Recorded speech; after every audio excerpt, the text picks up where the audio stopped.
माँ जी, ये क्या है? ये क्या कर रही हैं आप? हाँ तो क्या करूं? मेरे नसीब इतने अच्छे हैं जो ऐसी बहू मेरे पल्ले पड़ गई है। जिसके घर में ऐसी बहू चली जाए उसके घर की बरकत रुक जाएगी, लक्ष्मी भाग जाएगी उस घर से। अरे, मैं भी बहू बन के आई थी इस घर में, लेकिन मजाल है किसी ने कुछ कह दिया हो। शिकायत का एक मौका नहीं देती थी। घर में सबसे पहले उठ जाती थी। 4 बजे किसी को एक दिन भी उठाने की नौबत नहीं आई। और यहाँ महारानी 5:30 बज गए, 6 बज गए, सोई पड़ी है, कोई चिंता ही नहीं है। तारा जी लगातार गुस्से में अपनी बहू चांदनी को बोले जा रही थी। बेचारी चांदनी अपने कमरे के दरवाजे के कोने में खड़ी थी। उसे समझ में ही नहीं आ रहा था कि उसकी गलती क्या है। 5:30 बजे उठना कौन सा पाप हो गया, वो भी इतनी कड़ाके की ठंड में। जहाँ लोगों को रजाई से निकलने का मन नहीं करता, वहाँ तारा जी चाहती कि चांदनी 4 बजे उठ जाए, घर की साफ सफाई करके नहा ले। 6 बजे तक झाड़ू पोछा, नहाना, पूजा सब कुछ हो जाना चाहिए, जो बेचारी चांदनी नहीं कर पाती थी। असल में चांदनी के अभी 1 महीने पहले ही शादी हुई थी, नई नई आई थी। 10 दिन तक तो लगभग मेहमानों की भीड़ रही। चांदनी को तारा जी 4 बजे सुबह सुबह ही उठाकर नहाने के लिए बोलती, ताकि मेहमानों के सामने बात ना बने। क्योंकि तारा जी की शुरू से आदत थी, 4 बजे उठ जाती थी, घर की साफ सफाई करके नहाकर पूजा करके वो 6 बजे तक फ्री हो जाती थी। और रात को 9 बजे तक किसी भी कीमत पर उन्हें सोना ही सोना था।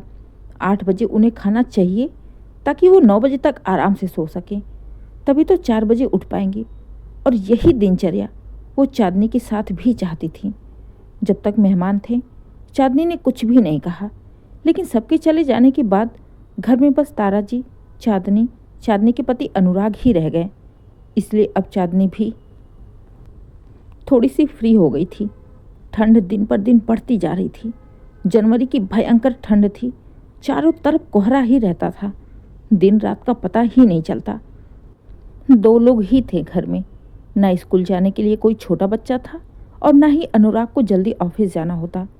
इसलिए चांदनी ने भी 4 बजे उठने की बजाय 5:30 बजे उठना सही समझा, क्योंकि दिन में तारा जी को सोना बिल्कुल पसंद नहीं था, जिसके चलते बेचारी चांदनी दिन में सो नहीं पाती। आज भी चांदनी जब 5:30 बजे सोकर उठी तो मारे गुस्से में तारा जी घर की साफ सफाई कर चुकी थीं, खुद नहा भी चुकी थीं, पूजा भी कर चुकी और अपने लिए चाय भी चढ़ा दी। चांदनी जैसे ही कमरे के बाहर आती है, घर की साफ सफाई देखकर, पूजा घर में दीपक जलता हुआ देख और माँ जी को नहाकर चाय बनाता हुआ देख थोड़ा सा डर गई। घड़ी में देखा 5:30 ही बजे हैं। चांदनी तारा जी के चेहरे को ध्यान से देखा। तारा जी के चेहरे पर गुस्सा साफ साफ दिखाई दे रहा था। फिर भी बड़ी हिम्मत करके चांदनी धीरे से सास के पास जाकर कहती है, माँ जी, आज आप बहुत जल्दी नहा ली। आपको चाय चाहिए थी तो मुझे बता दिया होता, मैं बना दी होती। क्या बना दी होती बहू? जब तुम्हें सोने से फुर्सत मिलेगी तब तो तुम बनाओगी ना। 5:30 बज रहे हैं और तुम घोड़े बेच के सो रही हो। समझ में नहीं आ रहा है, 1 महीने की आई नई नवेली दुल्हन, तुम्हें नींद कैसे आती है? जाओ, जाकर सो जाओ। अभी तो 5:30 बजे हैं, 8 बजे उठना आराम से। मैं अपना काम खुद कर लूँगी। एक तो तारा जी जब एक बार बोलना शुरू करती तो फिर शांत कब होंगी ये कहना मुश्किल होता था। सुबह सुबह उठते ही जाने क्या दिमाग खराब हो गया।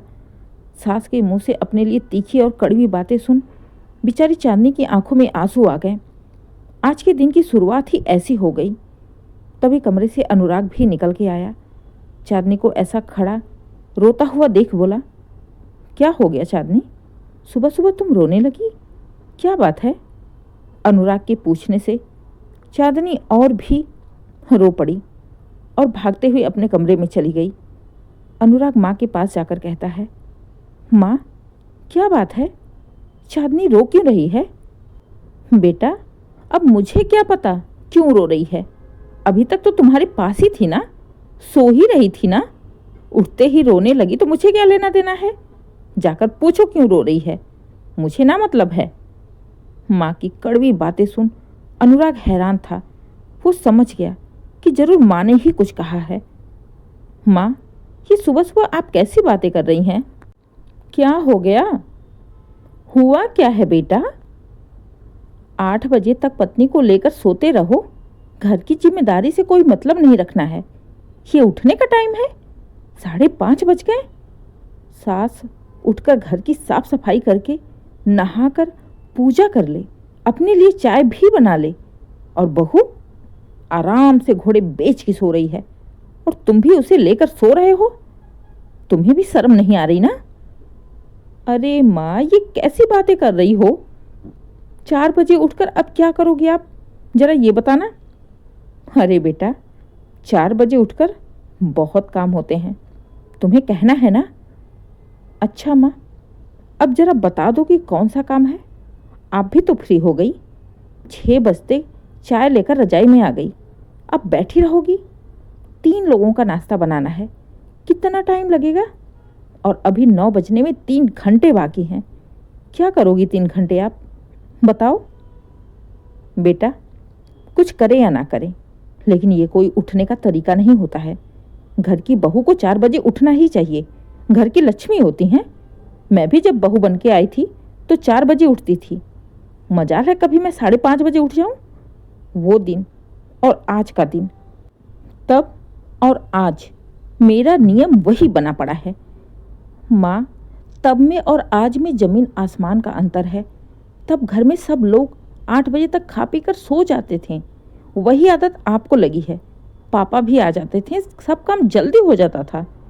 लेकिन मैं तो 9 बजे से पहले आता ही नहीं हूँ। कभी कभी तो 10 भी बज जाते हैं।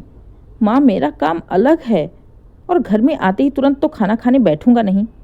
आप तो खा के सो जाती हो 8 बजे, लेकिन चांदनी, वो तो मेरा इंतज़ार करती है ना। हमें खाने पीने में 11 बज जाते हैं।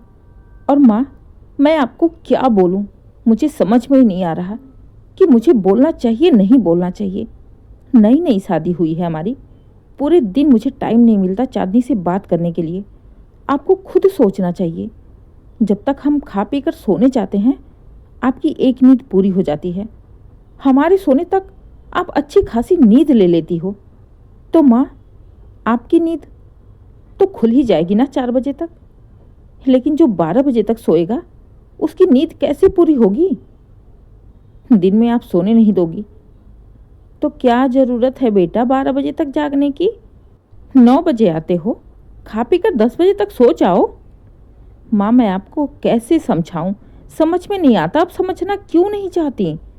आपकी बातें मुझे ही समझ में नहीं आ रही। इस समय आप बहू की जलन में इतना पागल हो गई हैं कि कुछ भी सोचना नहीं चाहती हो। बेटा, एक बात बताऊं, अभी तुम्हारी नई नई पत्नी है, तुम पत्नी की ही साइड लोगे, मुझे पता है। माँ तुम्हारे लिए कोई मायने नहीं है, तो मुझे मतलब भी नहीं है तुम्हारी पत्नी से। लेकिन मेरे घर में ये सब नहीं चलेगा। मैं बर्दाश्त नहीं करूँगी। मुझे नहीं मतलब है तुम लोग 12 बजे तक सो, या 1 बजे सो, या 2 बजे तक सो, या पूरी रात मत सो। लेकिन मुझे मेरे घर में 4 बजे उठने वाली बहू चाहिए। माँ, कैसी बातें कर रही हो आप? दिन में तो आप उसे सोने नहीं दोगी, कम से कम रात में तो चैन से सोने दिया करो। ये क्या लगा रखा है आपने? काम टाइम पर हो रहा है ना, खाना पानी तो मिल रहा है ना, फिर क्या प्रॉब्लम है?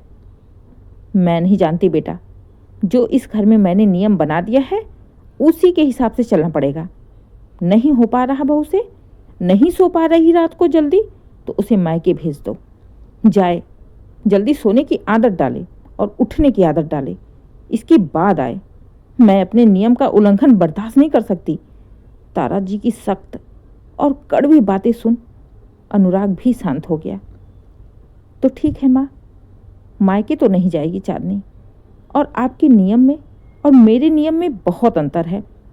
आप 9 बजे सोने वाली हो, और मैं 9 बजे 10 बजे ऑफिस से आने वाला हूँ। तो मुश्किल है ना, जब मैं ही घर जल्दी नहीं आऊँगा तो चांदनी सोएगी कैसे?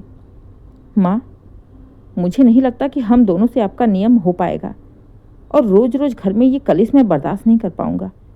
तो आपको इतनी ही दिक्कत है तो जाता हूँ मैं, कहीं किराए का दूसरा मकान ले लूँगा और लेकर चला जाता हूँ चांदनी को।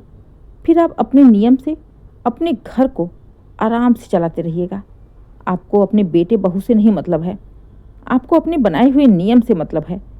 आपको ये फर्क नहीं पड़ता कि नई नई शादी हुई है, आपका बेटा खुद 10 बजे रात तक आता है। खाते पीते सोने बातें करने में हमें 12 बज जाते हैं।